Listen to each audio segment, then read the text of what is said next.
Hi friends, global affairs साथ सभी का स्वागत है। मैं सुलेमान। F-35 जो इस समय इतना न्यूज़ में आ रहा है, शायद कि फाइटर जेट को मौका मिला होगा इतनी न्यूज़ बटोरने का।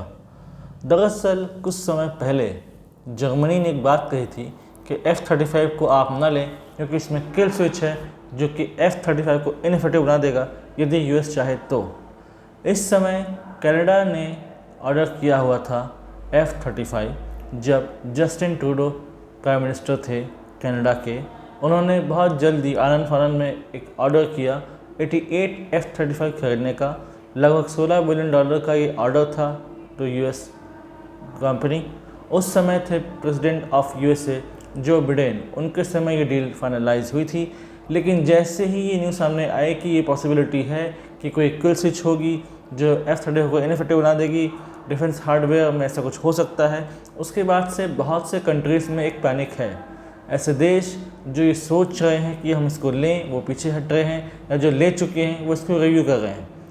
बात करें पोर्चुगल की, तो पोर्चुगल ने भी इस बारे में सोचा था, ऑर्डर करने के बारे में सोच रहे थे, वो भी पुल बैक कर रहे हैं, वो दोबारा रिव्यू कर रहे हैं कि शायद कोई और हम फाइटर जेट खरीदें। अगर जर्मनी की बात करें तो जर्मनी भी खरीदने वाला था, लेकिन जर्मनी में भी अब बात चल रही है कि किसी दूसरे फाइटर जेट को ऑप्ट करना चाहिए। हो सकता है कि यूरोपियन मेड होगा या कोई दूसरी कंपनी का होगा, लेकिन F-35 तो नहीं होगा। आज के समय जो जियो पॉलिटिक्स में इंटरेस्ट रखते हैं, जिन्हें जियो पॉलिटिक्स से अच्छी खासी नॉलेज है, वो कनाडा में बात को डिस्कस कर रहे हैं कि कैसे जस्टिन ट्रूडो ने एक डिसीजन लिया जो अनवॉइस था, जिसके कारण कनाडा को बहुत नुकसान झेलना पड़ा। वो काफ़ी नाराज़ है ट्रूडो की पॉलिसीज़ से, उनके डिसीजन से। जो उनके नए पीएम आए हैं मार्क कार्नी, उन्होंने आते ही ये फैसला लिया कि हम F-35 अभी नहीं लेने वाले और इसको हम अभी ठंडे बस्ते में डाल रहे हैं। यानी कि F-35 हाल फिलहाल तो अब कनाडा नहीं जाने वाला। इससे F-35 का जो मार्केट है, F-35 की प्रेस्टीज को थोड़ा सा धक्का तो लगेगा, क्योंकि अब आने वाले समय में पोर्चुगल देने वाला था, उसने मना कर दिया। जर्मनी ने ऑर्डर किया था, वो पीछे हट गया। तो जो बड़े ऑर्डर्स मिलने की संभावना थी F-35 को, जो उम्मीद थी लॉकहीड मार्टिन को कि उससे बल्क ऑर्डर मिलेगा, अब वो उससे छिन गया। F-35 बहुत से देश इस्तेमाल करते हैं, खुद यूएस इस्तेमाल कर रहा है, जापान इस्तेमाल करता है, इजराइल इसका हैवीली इस्तेमाल करता है। लेकिन F-35 के इस जो सीक्रेट इन्फॉर्मेशन के आने के बाद बाहर के ऐसा हो सकता है कि किल स्विच के कारण F-35 इनइफेक्टिव हो जाए, तो देश अब डर रहे हैं, वो पिछड़ रहे हैं। डोनाल्ड ट्रंप ने कुछ ऐसी पॉलिसीज इम्प्लीमेंट की कि जो कभी उनके एलाइज हो सकते थे, क्लोजेस्ट एलाइज हो सकते थे, वो अब उनसे छिटक गए हैं। यूरोप हो गया, जापान हो गया, ऑस्ट्रेलिया हो गया, कनाडा हो गया, ये सब अब उनसे पीछे हट रहे हैं, नए प्लान्स के बारे में सोच रहे हैं, दूसरे तरफ जाना चाहते हैं, दूसरे पार्टनर्स खोज रहे हैं। और यूएस मीडिया में डिस्कस किया जा रहा है वाइडली कि शायद ये लोग चाइना और इंडिया की तरफ देखें। यूरोपियन कमीशन की chairman hall he India I थी और उन्होंने बात की थी फ्री ट्रेड एग्रीमेंट होना चाहिए बिटवीन इंडिया एंड EU। इसको लेकर भी चिंतित है यूएस मीडिया और यूएस पॉलिटिशियंस की कहीं उनका जो मार्केट बेस है वो छिटक कर, वो हटकर चाइना या इंडिया की तरफ न चला जाए। इससे ये पता चलता है कि इंडिया को इससे फ़ायदा होगा कि इंडिया का बेस बढ़ेगा, मार्केट बेस बढ़ेगा, जियो स्ट्रेटेजिक इंपॉर्टेंस बढ़ेगी, जियो पॉलिटिक्स में इंपॉर्टेंस बढ़ेगी। अब अगर बात करें हम खुद अपनी, तो हम भी प्लान कर रहे थे कि हम कौन सा फाइटर जेट लें जो 5वीं पीढ़ी का प्रूवन फाइटर जेट है, वो F-35 लेना चाहिए या Su-57 लेना चाहिए जो रशियन मेड है। तो अब हमें भी समय मिलेगा कि हम अच्छे से सोच लें कि हम क्या सोचना चाहते हैं। हमें अपना स्क्वाड्रन स्ट्रेंथ बढ़ाना है। हमारी सैंक्शन स्ट्रेंथ 42 है और अभी वो पूरी तरीके से फुलफिल नहीं होती, अभी मात्र 31 स्क्वाड्रन ही फंक्शनल है, तो इनको पूरा करना है। आने वाले समय में ये स्क्वाड्रन स्ट्रेंथ 42 से ऊपर जाएगी। क्या हमारे साथ चाइना है, पाकिस्तान है, 2 एडवर्सरीज का बॉर्डर है, तो हम अपने एयर पावर को बढ़ाएंगे ही। हमारे एयर चीफ मार्शल पहले ही कह चुके हैं कि हमें बहुत जल्दी ये करना होगा, हम लेट नहीं कर सकते। एक तरफ चाइना है, एक तरफ पाकिस्तान है, पाकिस्तान अपनी एयर पावर को अपग्रेड कर रहा है। चाइना से उसको मिलने वाले हैं 5वीं पीढ़ी का फाइटर जेट, उसके आने के पहले हमें काम करना होगा।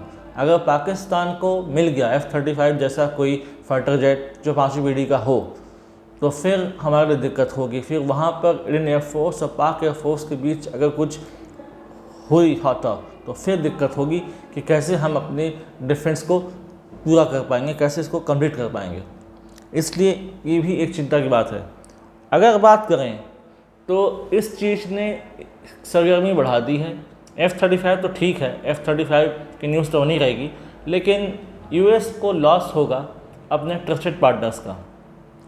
अब इंटेलिजेंस शेयरिंग भी उतनी नहीं होती US के साथ। कनाडा छिटक गया, यूरोप हट गया, ऑस्ट्रेलिया, जापान ये सब पीछे जा रहे हैं। अब इस समय एक नई जो डायनामिक्स आ रही हैं जो पॉलिटिक्स में, ये जो अनथिंकेबल है कि US और रशिया काफ़ी क्लोज आ गए हैं। दोनों एक तरीके से ऐसे बिहेव कर रहे हैं जो कभी सोचा नहीं गया था। तो इन सब चीज़ को यूरोप देखता है, परेशान होता है। यूरोपियन कंट्रीज इन सबको देख के हैरान है कि कैसे ट्रम्प की पॉलिसीज़ पूरी तरीके से बदल गई और एक तरीके से प्रो रशिया एनवायरनमेंट US में देखने को मिल रहा है। इवन बात की जा रही है कि यूक्रेन रशिया वॉर को कैसे कंक्लूड करना है। बात हुई है पुतिन की और ट्रम्प की, तो ये बात हो रही है कि हाँ, हम इस पर कंक्लूड करने पर काम कर रहे हैं। उन्होंने ये कहा पुतिन से कि आप यूक्रेनियन सोल्जर्स को मत मारना, तब पुतिन ने कहा कि ठीक है, मैं उनको छोड़ दूंगा यदि वो सरेंडर करते हैं तो कुल मिलाकर एक ऐसा जो पॉलिटिकल डायनामिक्स आ रहा है कि जो कि अनथिंकेबल है और अनप्रेडिक्टेबल है। ट्रम्प एज ए पर्सन खुद अनप्रेडिक्टेबल है, तो फिर US की पॉलिसी भी अनप्रेडिक्टेबल होगी। टैरिफ लाकर अपने एलाइज को नाराज़ कर उन्होंने US का नुकसान ही किया है इन लॉन्गर रन। फिर चाहे वो इकॉनमी हो, जो पॉलिटिक्स हो, सिक्योरिटी हो, कोई फ्रंट हो, यहाँ पर US अलग थलग ही पड़ रहा है एक तरीके से देखा जाए तो। लेकिन साथ ही साथ एक नए जो पॉलिटिकल समीकरण बन रहे हैं। US रशिया पास आ रहे हैं। इवन रशिया के एक टॉप डिप्लोमेट ने ये सुझाव दिया कि क्यों ना US और रशिया पास आए और हम स्पेस में काम करें, यानी कि US और रशिया की स्पेस एजेंसी साथ काम करें। उन्होंने अपोलो मिशन जो कि फर्स्टवाइल USSR था, उस समय दोनों ने मिलकर काम किया था, तो हम फिर से दोबारा से स्पेस साथ आते हैं, मार्स मिशन दोबारा शुरू करते हैं। जॉइंट मिशन होगा US का रशिया का, 2029 में हम निकलेंगे मार्स के लिए। और उन्होंने एलन मस्क को ये ऑर्डर फ्लोट किया कि आप इस बारे में सोचिए। ये सारी चीज़ें देखकर एक ही चीज़ समझ में आती है कि आप जियो पॉलिटिक्स का भरोसा नहीं कर सकते। ये कुछ भी हो सकता है यहाँ अगले पल कुछ भी बदल जाएगा, अगले क्षण क्या होगा आप खुद नहीं इमेजिन कर सकते। तो एब्सोल्युटली चेंज है, शिफ्ट है।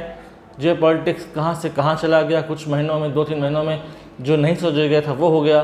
F-35 के जो ऑर्डर्स हैं वो पीछे हट रहे हैं। F-35 जो टॉप कंटेंडर था अगेंस्ट Su-57 वो अब वीक पड़ रहा है। अब Su-57 को मौका मिल रहा है। और साथ ही साथ हमें भी काम करना चाहिए कि हम अपना जो एमका का प्रोजेक्ट है उसको गियर अप करें, ताकि हमें बहुत लंबे समय तक इंतजार न करना पड़े। हमारा खुद का 5वीं पीढ़ी का फाइटर जेट तैयार हो जाए जल्द से जल्द। इन सारे डेवलपमेंट्स पर हमारी नज़र रहेगी। पल दर पल क्या हो रहा है, क्या नए डेवलपमेंट्स आ रहे हैं, ऐसे अपडेटेड इन्फॉर्मेशन जो वाइटल हैं अब वो आते हैं तो I will make a separate video for you people. Till then do like, comment, share, subscribe the video and widely spread this video for the knowledge of people. यदि आप हमसे जुड़ना चाहते हैं तो आप इंस्टाग्राम, टेलीग्राम के थ्रू हम जुड़ सकते हैं। The link is given then description. Thanks for watching. जय हिंद, जय भारत।